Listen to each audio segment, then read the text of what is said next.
ప్రపంచంలోని దేశాల మధ్య పరస్పర సహకారం ఎంతో కీలకం. ఆయా దేశాల మధ్య కీలక రంగాల్లో ఒప్పందాలు, టెక్నాలజీ సహకారం ముఖ్యమే. అందుకే ప్రధాని మోదీ గ్లోబల్ సౌత్ దేశాలకు చేసిన పలు సూచనలు హాట్ టాపిక్ గా మారాయి.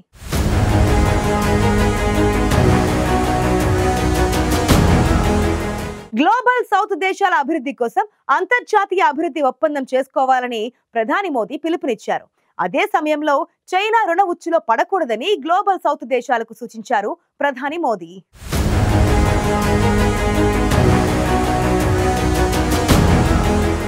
ప్రపంచ దేశాల్లో అనేక మార్పులు చోటు చేసుకుంటున్నాయి. కాలానికి అనుగుణంగా ప్రపంచంలోని ఆయా దేశాల మధ్య వాణిజ్య ఒప్పందాలు, టెక్నాలజీ పంపిణీ సహా ఇతర అంశాల్లో పరస్పర సహకారం ఎంతో ముఖ్యం.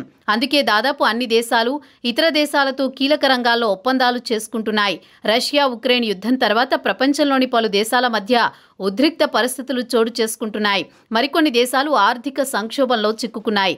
ఈ క్రమంలోనే ప్రపంచ దేశాల మధ్య, ముఖ్యంగా గ్లోబల్ సౌత్ దేశాల మధ్య పరస్పర సహకారం ఎంతో ముఖ్యమని ఆయా దేశాలు గుర్తించాయి. ఆ దిశగా కార్యాచరణను సిద్ధం చేసేందుకు ఆసక్తిని చూపిస్తున్నాయి.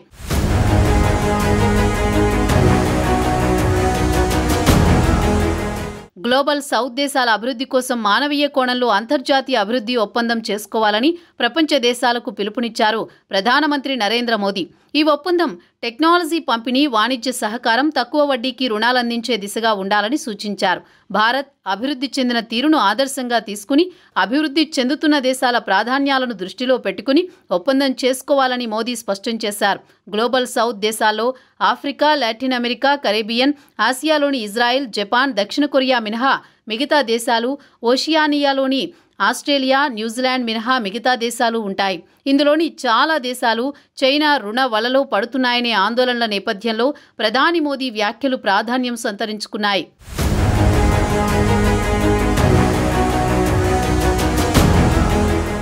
భారత్ నిర్వహించిన గ్లోబల్ సౌత్ దేశాల 3వ వర్చువల్ సదస్సులో ప్రారంభ, ముగింపు ఉపన్యాసాలు చేశారు ప్రధాని మోదీ.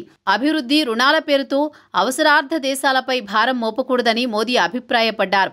ఆహార, ఇంధన రంగాల్లో గ్లోబల్ సౌత్ దేశాలు కలిసి పనిచేయాలని సూచించిన మోదీ, అందుకే భారత్ తరపున అంతర్జాతీయ అభివృద్ధి ఒప్పందాన్ని ప్రతిపాదిస్తున్నారని స్పష్టం చేశారు.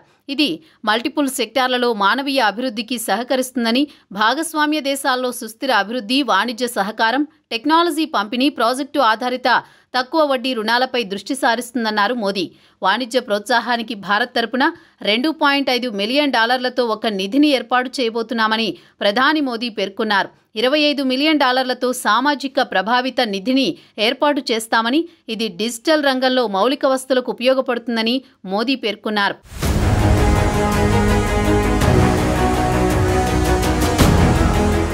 ప్రపంచంలోని పలు సంఘర్షణలకు, ఉద్రిక్తతలకు సమ్మిళిత గ్లోబల్ గవర్నెన్స్తో అడ్డుకట్ట వేయవచ్చని మోదీ పేర్కొన్నారు. గ్లోబల్ నార్త్, గ్లోబల్ సౌత్ దేశాల మధ్య అంతరాన్ని తగ్గించే చర్యలు చేపట్టాలని పిలుపునిచ్చారు ప్రధాని మోదీ. ఇప్పటికే ప్రపంచ దేశాలు వాతావరణ సవాళ్లను ఎదుర్కొంటున్నాయని, ఇప్పుడు ఆరోగ్యం, ఆహారం, ఇంధన అభద్రతలపై ఆందోళన నెలకొందన్నారు. సమాజానికి ఉగ్రవాదం, అతివాదం, విభజనవాదం పెను సవాళ్లు అని పేర్కొన్న మోదీ, టెక్నాలజీ సంబంధ ఆర్థిక, సామాజిక సవాళ్లు కొత్తగా వస్తున్నాయని చెప్పారు. ఇది గ్లోబల్ సౌత్ దేశాల ఐక్యతకు సమయమని, మన సామర్థ్యాలను పంచుకుందామని మోదీ పిలుపునిచ్చారు. సత్ఫలితాల కోసం కలిసి తీర్మానాలు చేసుకుందామని, 2/3 మన ప్రజలకు గుర్తింపు తీసుకొద్దామని ప్రధాని మోదీ పిలుపునిచ్చారు.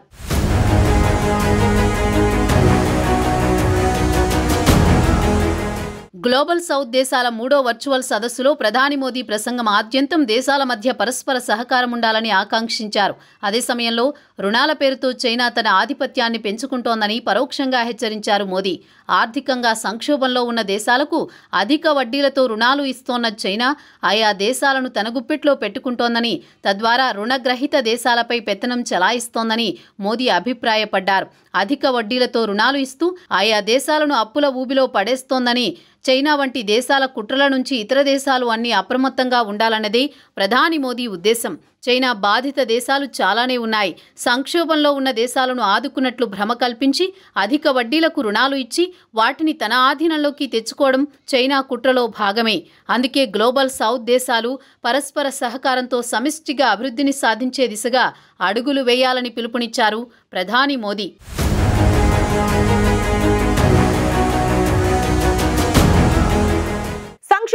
ఉన్న దేశాలకు అధిక వడ్డీలకు రుణాలు ఇస్తూ ఆయా దేశాలపై డ్రాగన్ కంట్రీ పెత్తనం చెలాయించడంపై గ్లోబల్ సౌత్ దేశాలకు ప్రధాని మోదీ పలు సూచనలు చేశారు.